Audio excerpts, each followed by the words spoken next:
So I figured we go over some of the basics. Just I guess how would you hold your trumpet, or how do you hold a trumpet? Okay. Well, you always want your ring finger.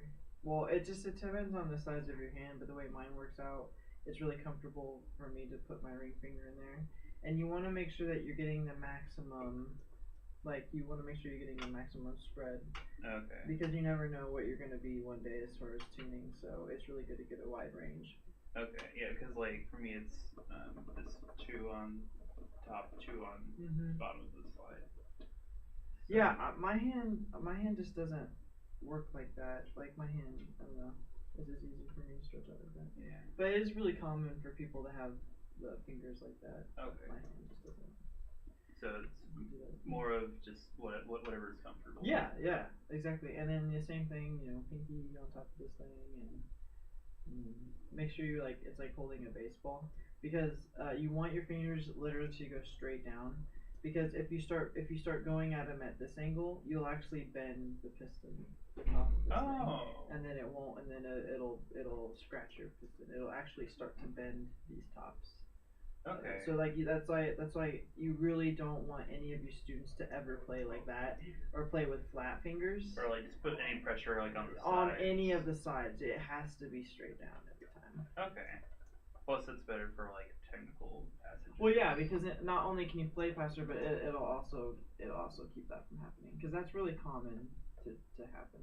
Okay. And you also always want to make sure that these are able to slide out. Like you really will. You really want to check that for your students because it might scratch, or if your students will never be able to play in tune if they can't move these things out. So that's really important Okay. for that to be a thing. Okay. I guess we can move on to embouchure formation. Yeah. How did you learn? Well, I'm a special case, and so I'm probably not the best person to model off of that because I have a really big top lip, Okay. and so they always talk about how you want 50-50. You want this line to go in the middle of your mouthpiece, right? Like when you're forming it. Well, for me, I can't think of it like that. I actually have to aim up really high in order for mine to be half and half. So it's really hard for me to describe. I can tell you how I would do it, but it's probably not what I would tell Right. you to do or a student to do. Okay. But typically, the process that I would go through is to form your corners first.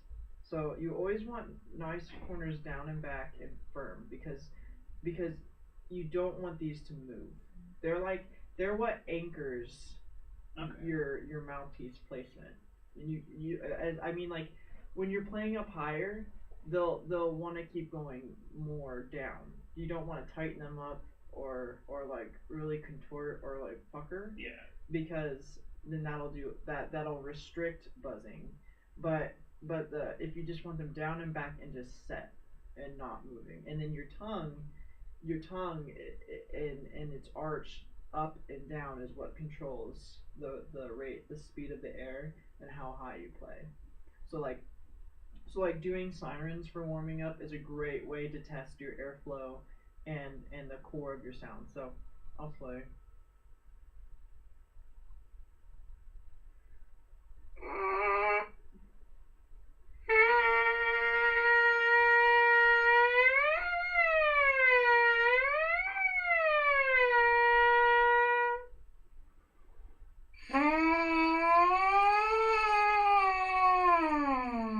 Yeah.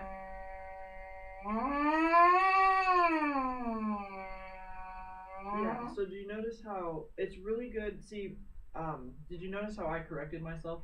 I started out with a really bad tone, and then I didn't move until I heard that core buzz again. So that's the same thing that you want to do. And from what I heard is, you just want to make sure that you start wherever is comfortable for your lips to buzz. So like don't just think, okay, I'm gonna start on this pitch and it's gonna be high or it's gonna be super low. You just want to buzz what your lips feel like they want to buzz that day because it's different every day. So like my chops want to buzz a little higher today than normal, and so you kind of want to go off that. but you want to keep the same core to the sound and same volume, just to get the chops warmed up. Okay. Yeah.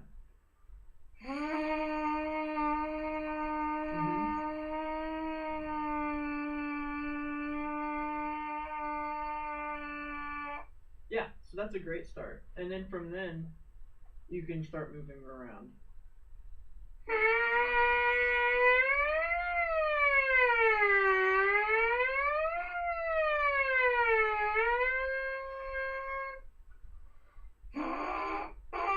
Yeah, so make sure you start corners again. So corner set, take in a deep breath every single time. Okay. Yeah.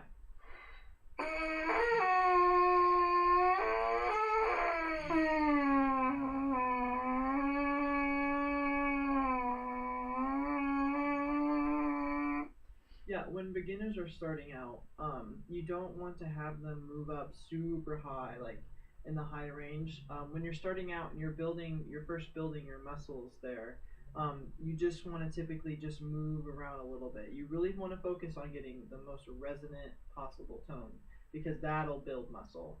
And then from then, each time that they get stronger and the more that they practice, then they're able to kind of build that range up and down. But you can't, yeah, when you're first starting out and you're first building muscle, just stay within like a fifth or even an octave when you're warming up like that, just until you can control it, because it's more important to have a solid core and be in tune than it is, because then that's a huge misconception. Like you think you're a trumpet player and all they want to do is play super high and super fast, you know. But like starting out, it's just like you know, building up muscle and like if you're lifting weights, you know, it's like you can't jump on a 200, you know, bench press. Like it just doesn't work like that. It's the same thing. So you got to start with like 5 pounds and then 10 pounds, and so, like that's kind of how I think of it. Yeah. So so let's go ahead and let's see if this translates to the horn.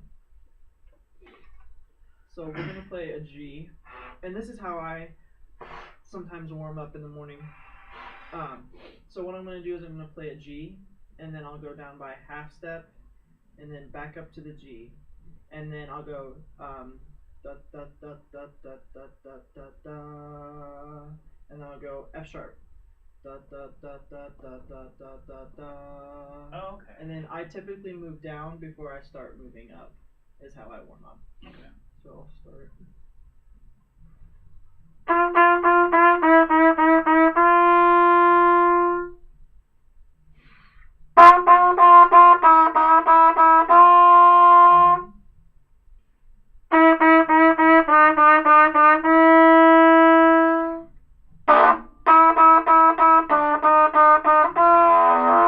That's F sharp. Stay in F sharp. Da, da, oh.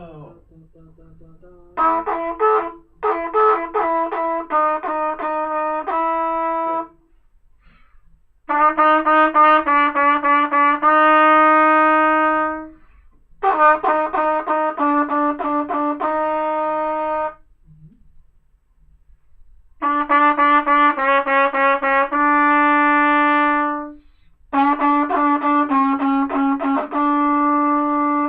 So make sure you're not breathing from up here. Make sure you want to breathe as low as possible. And as soon as you take in that air, you need to release that air, because otherwise it'll get stale and stuff like that. So you always want to think about getting the most resonant possible sound that you can on the trumpet, because you want to hear those overtones start popping. Okay?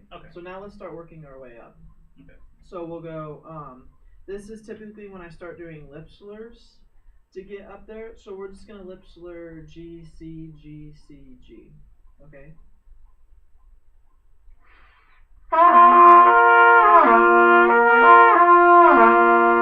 so you're C up. So G, C up, yeah. G,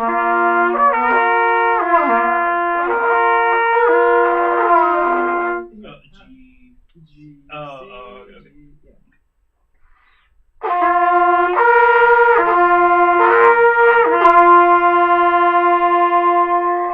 Do you hear how it's a little like crackly? So listen, I'll play it, and then I want you to see if you can match it.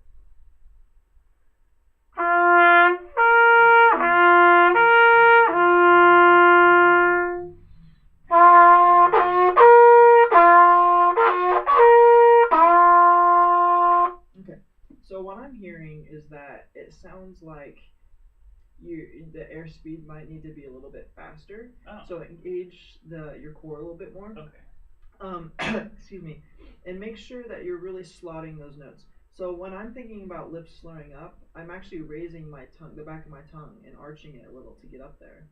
Because if you think about it, and I love using this analogy, you have a water hose, right. and the water's barely coming out, right? So that means that the tongue is kind of like hitting the low note, okay? And then you put your thumb on it, and the water starts to increase. It gets faster, right? Right. That's the same thing that your tongue is doing with the air. So you want full air out, really controlled, make sure fast airspeed all the time, and then if you start putting your thumb on that faucet, it's going to increase the airspeed, and that's what helps you get up to those upper notes. Okay? Okay. So it's all about tongue placement and slotting where those notes want to sit. Okay?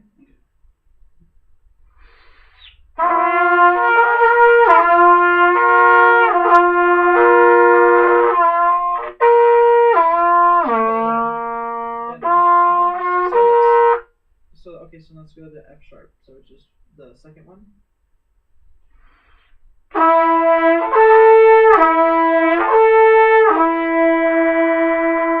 Yeah, way better. Down to F.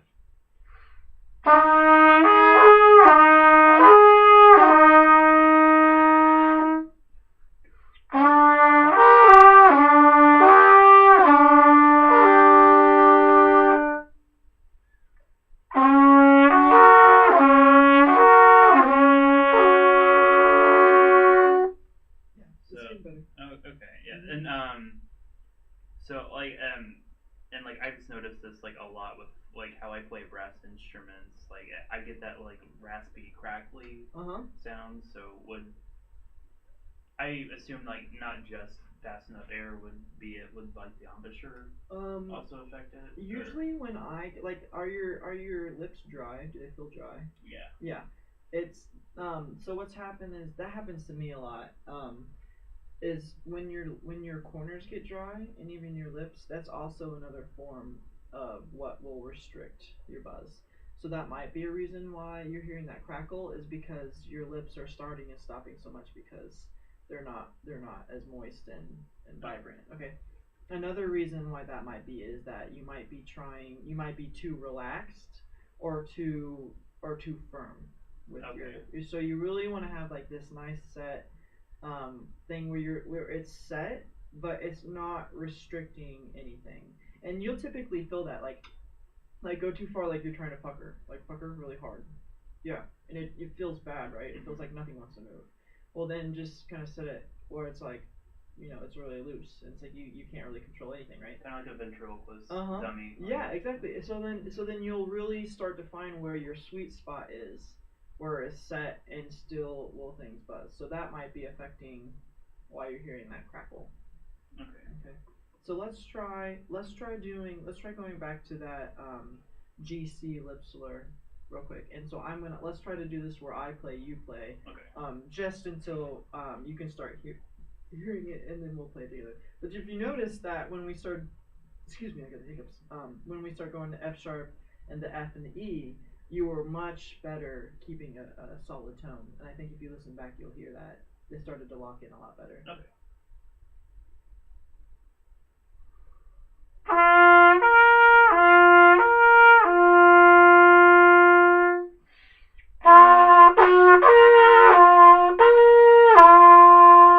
Yeah. Do you hear how sometimes when you want to slur up to that C, the air stops? It sounds like right? So you want to make sure that your tongue isn't topping the roof of your mouth, touching the roof of your mouth or anything. It just goes up a little bit and back down. Okay, but you really want to keep a nice steady airflow. So let's do that real quick. So let's take your right hand and put it over your stomach, and then so you're just gonna breathe in and push out as fast as you can. Okay, and you're really going to notice that you're going to have to engage that top part of your abs.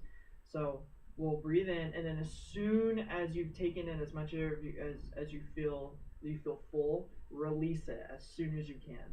So, right? Let's try it together. 1, 2, ready, breathe.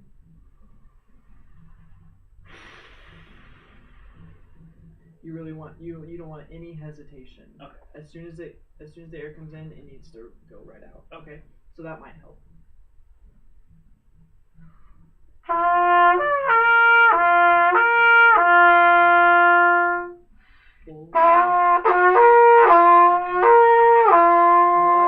Much better. Yeah, much better. Yeah, I noticed that. Air speed and the amount of you take in will really help eliminate the majority of those problems. And your students will start noticing that too. Like, I'll try to take a shallower breath and see.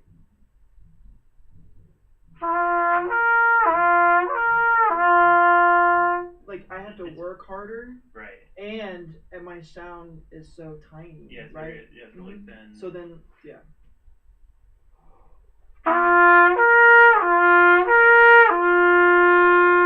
It's full, right?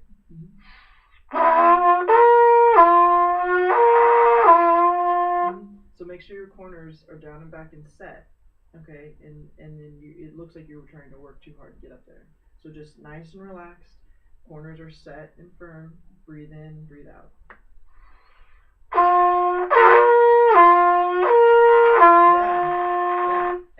If you practice it like that, it's already sounding smoother.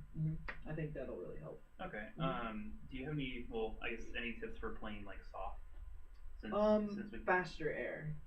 Oh. Actually, to play soft, I actually think about having to play faster air and keeping just because it's really hard to stay consistent when you're trying to play soft passages. So I actually try to take in more air and try to make my air spin faster when I'm playing softer, just to support that. So I'll see if I can.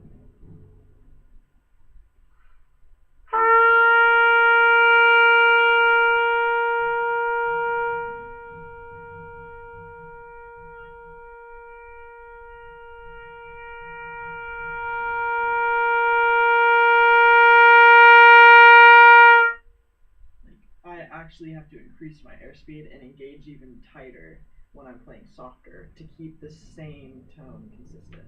Yeah. So it's more like fast and cool rather than like slow and warm. Well, I wouldn't think of it as terms of cold and warm, but I would think of it as how would I describe it? Don't think about the warmth. You always want a warm tone.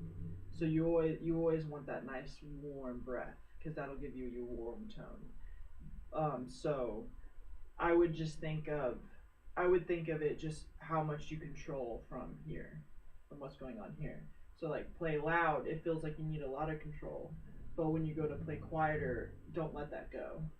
Kind of keep that energy and support even more when you're playing softer. I would think of it like that. So go ahead and play it. So okay. We'll just start at the G because that seems to be what's most comfortable, and then we'll start at like a mezzo forte. We'll climb to a forte, and then we'll try to go as quiet as we possibly can, and then grow back to the mezzo forte. Okay.